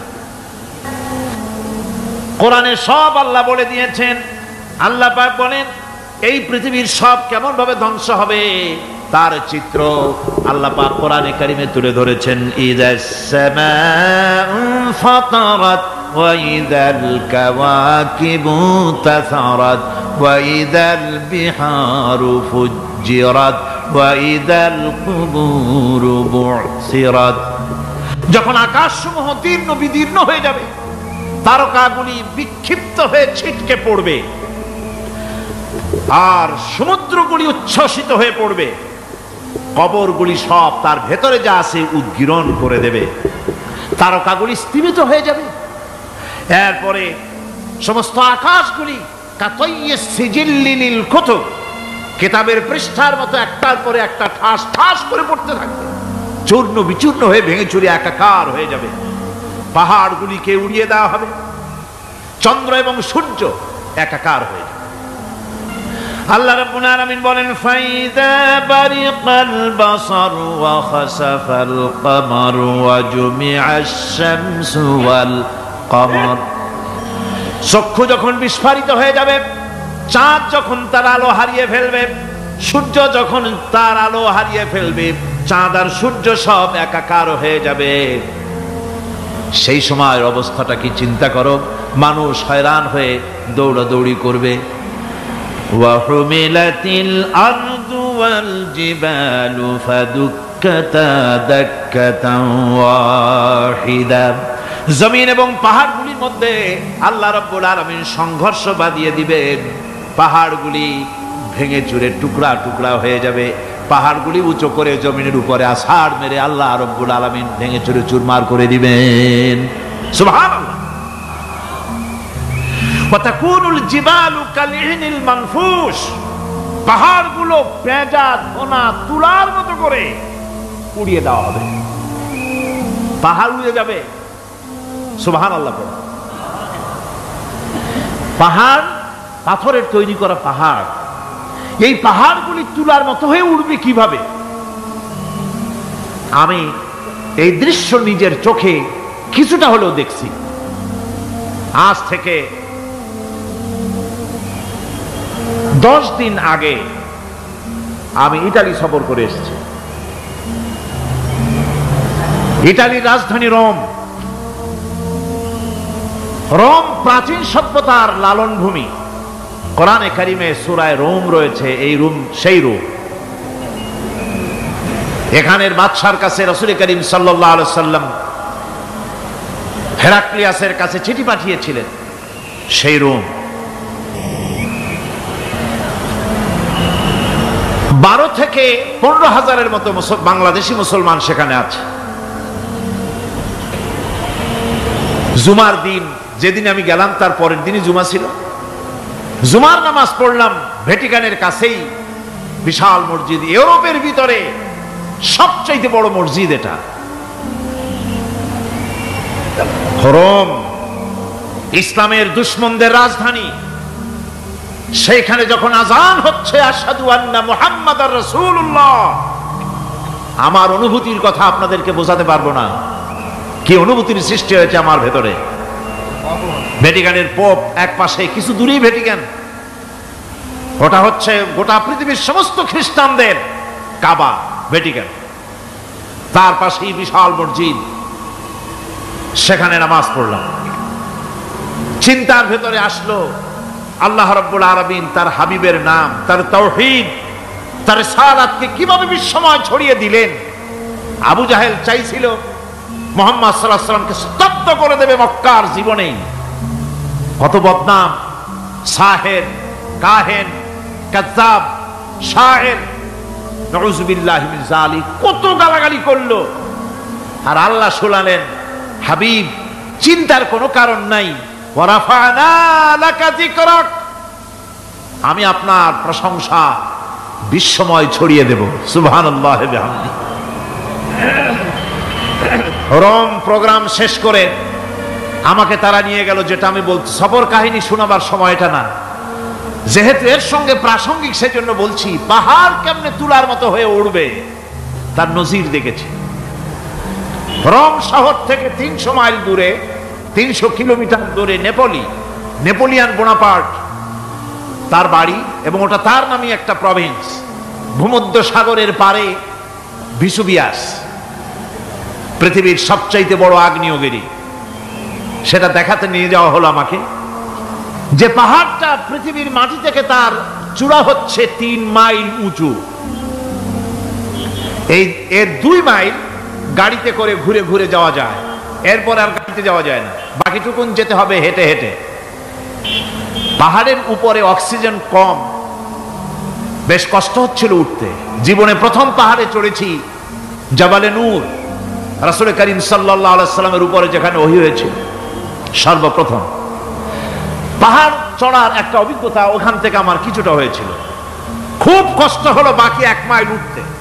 যখন বিসুবিয়াসের একদম শীর্ষে চলে গেছি, সেখানে গিয়ে আমার সাথে 15-20 জন লোক ছিল। আমি নিজেই আল্লাহু আকবার বলে আমার গলা থেকে আওয়াজ বেরিয়ে গেল। আমি দেখতে পেলাম বিসুবিয়াসের শীর্ষে বিশাল গর্ত। আমার মনে হয় গর্তটা এই মাঠের 1/4 হবে, এই মাঠের 1/4 হবে গর্তটা। সেই গর্তটার গভীরতা হচ্ছে 1.5 কিলোমিটার। এইখান থেকে পাথরগুলি উত্থিত হয়েছে, আগ্নেয়গিরি পাথর আগুনে গলে লাভা হয়ে এগুলি পাহাড় বেয়ে উপচে পড়েছে, চতুর্দিকে 12 মাইল ছড়িয়ে গিয়েছে। আমরা সেখান থেকে নেমে এলাম। একটু কিছু দূর গিয়েই সেখানে হলো পম্পেই শহর। এই পম্পেই শহরটা হচ্ছে ঈসা আলাইহিস সালামের জন্মের 2000 বছর আগে এই শহর তৈরি হয়। ঈসা আলাইহিস সালামের জন্মের 179 বছর পর ভূমিকম্প হয়। সেই ভূমিকম্পে গোটা পম্পেই শহরটা পৃথিবীর মানুষের চোখের আড়াল হয়ে যায়, ধ্বংস হয়ে যায়, মাটির তলায় ভরাট হয়ে যায়। আজ থেকে 200 বছর আগে মাটি খনন করতে গিয়ে এই শহর আবিষ্কৃত হয়। পুরা শহরটা খুঁড়ে তারা বের করেছে। 180 হেক্টর জমিনের উপরে এই বিশাল শহর। ঘুরে ঘুরে দেখলাম, গাড়ি চলে না সেখানে, পায়ে হেঁটে দেখতে হলো। প্রশস্ত রাস্তা। আজ থেকে 4000 বছর আগের মানুষেরা রাস্তা বানাতে জানতো পাথর দিয়ে, এবং রাস্তার দুধারে তাদের ছিল ফুটপাত, পানির ব্যবস্থা, নগরায়নের সব রকমের সুযোগ সুবিধা। তারপরে সেখানে বিচারালয়, এরপরে দোকানপাট, বাজারঘাট, সবকিছুর ব্যবস্থা রয়েছে। বিশাল বিশাল পাথরগুলি দিয়ে পিলার তৈরি করা। ভাবলাম এই পিলারগুলি, এই পাথরগুলি তারা কিভাবে ক্রেন ছাড়া এত উপরে উঠালো কি করে, আমার মাথায় আসলো না। পাথর কেটে কেটে সুন্দর সুন্দর অঙ্কন শিল্প তারা করেছে। এরপরে ঘুরতে ঘুরতে বাদশার রাজার বাড়িতে গিয়ে ঢুকলাম। সেখানে গিয়ে দেখলাম উলঙ্গ এত মূর্তি পাথরের তৈরি করা। পাথর কেটে কেটে দেওয়ালে যৌন মিলনের এমন কোন অশ্লীল ছবি নাই যা তারা সেখানে তৈরি করে নাই। উলঙ্গ মূর্তি আর উলঙ্গ যৌন মিলনের অসংখ্য ছবি দিয়ে এই এলাকা ভরা। তখন আমি বুঝলাম আল্লাহর গজব হওয়ার কারণটা কি, এই শহরটা মাটির নিচে হরক হয়ে যাওয়ার কারণটা কি। আল্লাহ পাক জেনা ব্যভিচার যে দেশে বেশি হয় আল্লাহ পাক বরদাস্ত করেন না। দুশ্চরিত্র যে দেশের মানুষ দুশ্চরিত্র হয়ে যায়, জেনা ব্যভিচার বেশি হতে থাকে, আল্লাহ হরক করে দেন, গজব দেন। এই গজব এক এক সময় এক এক রকমের হয়ে আসে। কখনো মাটির নিচে দাবায় দেন, কখনো মহামারী, কোন দেশে কলেরা, কোন দেশে জলোচ্ছ্বাস, কোথাও ভূমিকম্প, আর সর্বশেষ এই জেনা ব্যভিচারের জন্য আল্লাহ পাকের চূড়ান্ত এই যৌনতার অশ্লীলতার জন্য চূড়ান্ত গজব বর্তমান বিশ্বের জন্য এইডস। আল্লাহ পাক এই গজব দিয়েছেন। বন্ধুগণ, আমি সেই জায়গা, আমি সেখানে যা দেখলাম যে আল্লাহ পাক পাহাড়গুলিকে কিভাবে উড়াবেন, এটা অস্বীকার করার কোনো উপায় নাই। বিশ্বাস তো করতামই। তবে হযরত ইব্রাহিম আলাইহিস সালাম যেমন বলেছিলেন, রব্বি আরিনি কাইফা তুহিল মাউতা, হায় আল্লাহ তুমি মরাকে জিন্দা করবা কেমনে? আল্লাহ পাক বলেন আওয়ালাম তুমিন, তুমি বিশ্বাস করো না? ইব্রাহিম আলাইহিস সালাম বললেন বালা, অবশ্যই বিশ্বাস করি, ওয়ালাকিন লিয়াতমাইন্না কলবি, যদি চোখে দেখতাম তাহলে আমার অন্তরাত্মা খুব ঠান্ডা হতো। আল্লাহ রাব্বুল আলামিন চোখে দেখায় দিলেন জিন্দা কেমনে মুর্দা হবে, মুর্দা কেমনে জিন্দা হবে, আল্লাহ দেখায় দিলেন। পাহাড় উড়ায় দিবেন আল্লাহ রাব্বুল আলামিন। একথা কলিজার মধ্যে এটার উপর ঈমান বিশ্বাস, কিন্তু আল্লাহ চোখে দেখাইছেন, ঈমান আরো মজবুত হয়েছে, যা ছিল আরো মজবুত হয়েছে। সুবহানাল্লাহ। আল্লাহর ভয়তে কলিজা কেঁপেছে। আমি পাহাড়ের উপরে কেঁদেছি, যার যার হয়ে কেঁদেছি। বন্ধুগণ, আল্লাহ সুবহানাহু ওয়া তাআলা এই জন্য বলেছেন কুল সিরু ফিল আরদ, আমার জমিন ঘোরো, ভালো করে দেখো, কাইফা কানা আকিবাতুল মুকাজ্জিবিন, মহাসত্যকে যারা অস্বীকার করেছে তাদের পরিণতি আমি কি করে দিয়েছি, এগুলি চোখে ভালো করে তাকায় দেখো। আমার বন্ধুগণ, সুতরাং এই পৃথিবীর অবসান হবে, এই পৃথিবী ধ্বংস হবে, এই পৃথিবী চূড়ান্তভাবে শেষ হয়ে যাবে। ও হ্যাঁ, আরেকটি কথা বলতে হয়, সেটা হচ্ছে যে এই রোম থেকে আরেকটু দূরে 900 মাইল দূরে হচ্ছে সিসিলি। 900 মাইল দূরে, সেখানে এই সিসিলি মুসলমানেরা শাসন করেছিল 350 বছর। সেই সিসিলিতে রয়েছে 360টা মসজিদ মুসলমানদের করা। সমস্ত মসজিদগুলি আজ তালা বন্ধ, একটা মসজিদও খোলা নাই। সেখানকার মুসলমানেরা ওয়াজ শুনতে এসেছিল রোমে। আমি তাদের জন্য পরামর্শ দিয়েছি যে গভর্নমেন্টের কাছে তোমরা দাবি জানাও যে অন্তত একটা মসজিদের দরজা আমাদের জন্য খুলে দাও। রোমের অবস্থানরত প্রবাসী বাংলাদেশি মুসলমানেরা আমাকে বলেছে, তাদের অনেকের বাড়ি চট্টগ্রামেও আছে, আমাকে বলেছে তাদের চোখে পানি আসছে বলার সময় যে চিরময়ের তাফসীর মাহফিল যখন আসে কলজাটা কাঁদতে থাকে যাওয়ার জন্য। তো যাওয়া তো সম্ভব না এত দূর থেকে, আমাদের সালাম বলে দিবেন যত লোক আসবে, আর আমাদের জন্য দোয়া করতে বলবেন যেন এই রোমের ভিতরে আমরা ইসলামের আদর্শের ভিত্তিতে আমরা যেন চলতে পারি। আপনারা দোয়া করুন তাদের জন্য। ভাইরা আমার, এই পৃথিবী একদিন পরিসমাপ্তি ঘটবে এবং আল্লাহর দরবারে আমাদেরকে উঠতে হবে এবং সেখানে আমাদের বিচার হবে। সেখানে আমাদের কি হবে? বিচার হবে। আল্লাহ পাক বিচারটাকে নির্ভুল করার জন্য, সঠিক করার জন্য প্রত্যেকের গলায় আমলনামা ঝুলায় রাখছে। এখানে রেকর্ডের ব্যবস্থা করা হয়েছে। আল্লাহ পাক বলছেন ওয়া কুল্লা ইনসানিন আলজামনাহু তাইরাহু ফি উনুকিহি ওয়া নুখরিজু লাহু ইয়াওমাল কিয়ামাতি কিতাবান ইয়ালকাহু মানশুরা। আল্লাহ পাক বলেন প্রত্যেকের ভালো মন্দ কর্মফল, কর্মলিপি আমি তার গলায় ঝুলায় রেখেছি। কিয়ামতের দিন সে নিজের কাছে স্পষ্ট সব দেখতে পারবে, কোনো জিনিস বাদ পড়বে না। তার গলায় তার আমলনামা ঝুলানো আছে, সব রেকর্ড হতেছে। আমরা যা করছি সবগুলি রেকর্ড হয়ে যাচ্ছে। কোরআনে কারিমে আল্লাহ রাব্বুল আলামিন, আমি গত বছরও বলছিলাম যে বিজ্ঞানের আবিষ্কার যত বাড়বে কোরআন বোঝা মানুষের জন্য তত সহজ হবে। কোন সুবহানাল্লাহ। কোরআন বোঝা মানুষের জন্য তত সহজ হবে। সুতরাং মানুষের গলার সাথে আল্লাহ পাক বলছেন যে একটা আমলনামা আমি ঝুলাই দিয়েছি তার গলার সাথে। সে যা করতেছে ওখানে সব লিপিবদ্ধ হচ্ছে, কম্পিউটারাইজড, কম্পিউটারের মতো এগুলি সব গ্রহণ করতেছে। এগুলি কিয়ামতের দিন তার সামনে হাজির করা হবে। কিয়ামতে যখন আমলনামা তার সামনে দিয়ে বলা হবে ইকরা কিতাবাকা কাফা বিনাফসিকাল ইয়াওমা আলাইকা হাসিবা, তাকে বলা হবে নিজের কর্মলিপি নিজেই পড়ো, আজ তুমি তোমার নিজের হিসাব নিতে যথেষ্ট। বন্ধুগণ, এই মাহফিলে যত লোক আমরা বসে আছি, আমরা আমাদের হিসাব নিতে যথেষ্ট না আরেকজন লাগবে? কোন আমরা যথেষ্ট কি না? কথা বোঝেন নাই।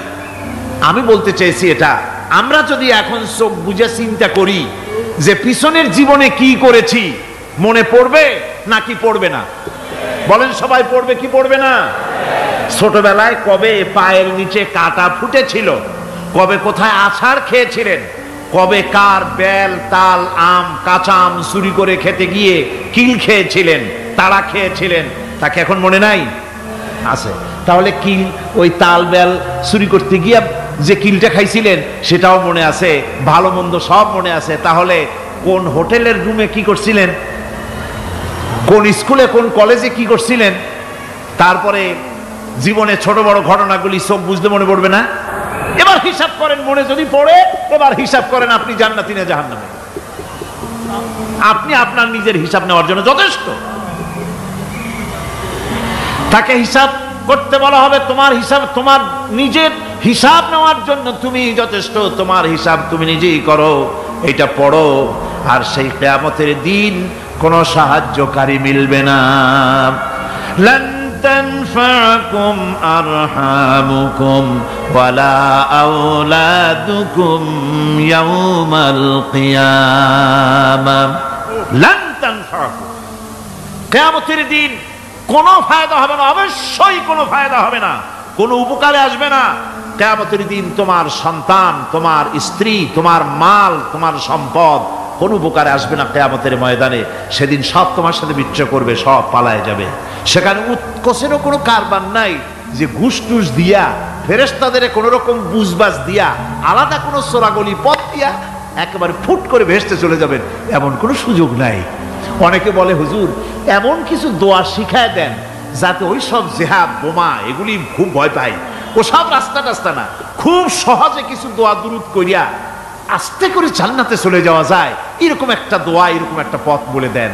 আমি বলি ভাই, এরকমের কোন চোরাগলি আমার রাসূল আবিষ্কার করতে পারেন নাই। আল্লাহর পয়গম্বরের ওই ধরনের কোন পথ আবিষ্কার করতে পারেন নাই। সেখানে কিয়ামতের দিন কাউকে উৎকোষ গ্রহণ করার কেউ নাই, উৎকোষ দেওয়া যাবে না।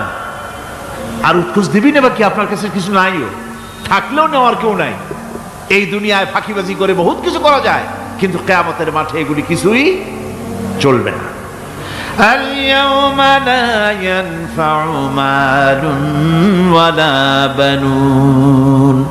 কিয়ামতের দিন ধন, সন্তান, সন্ততি আর সম্পদ কোনো কাজে লাগবে না। সেদিন শুধু আমল, আমল যদি ভালো হয় কাজে লাগবে, আমল খারাপ হবে সব শেষ হয়ে যাবে।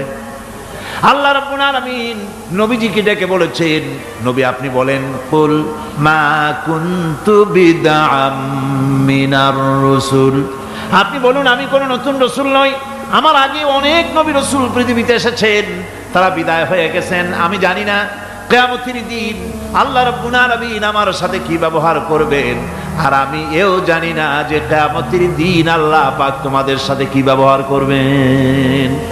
এই আয়াত নাযিল হওয়ার পর আল্লাহর হাবিব তার মেয়েকে ডাকলেন, জামাইকে ডাকলেন, নাতিদেরকে ডাকলেন, আহলে বাইতদেরকে ডাকলেন, আর বললেন, ও আমার মেয়ে, কলিজার টুকরা ফাতেমা গো শোনো, কেবলমাত্র আয়াত নাযিল হয়ে গেল, আল্লাহ পাক আমাকে শোনাচ্ছেন কিয়ামতের দিন আমি জানি না আমার সঙ্গে কি ব্যবহার করা হবে, আর এও জানি না যে তোমাদের সাথে কি ব্যবহার করা হবে।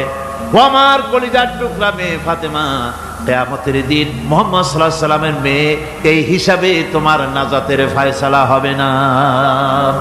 ও আমার কলিজার টুকরা নাতি হাসান আর হোসেন, কিয়ামতের দিন মুহাম্মদ সাল্লাল্লাহু আলাইহি সাল্লামের নাতি হিসাবে ফয়সালা হবে না।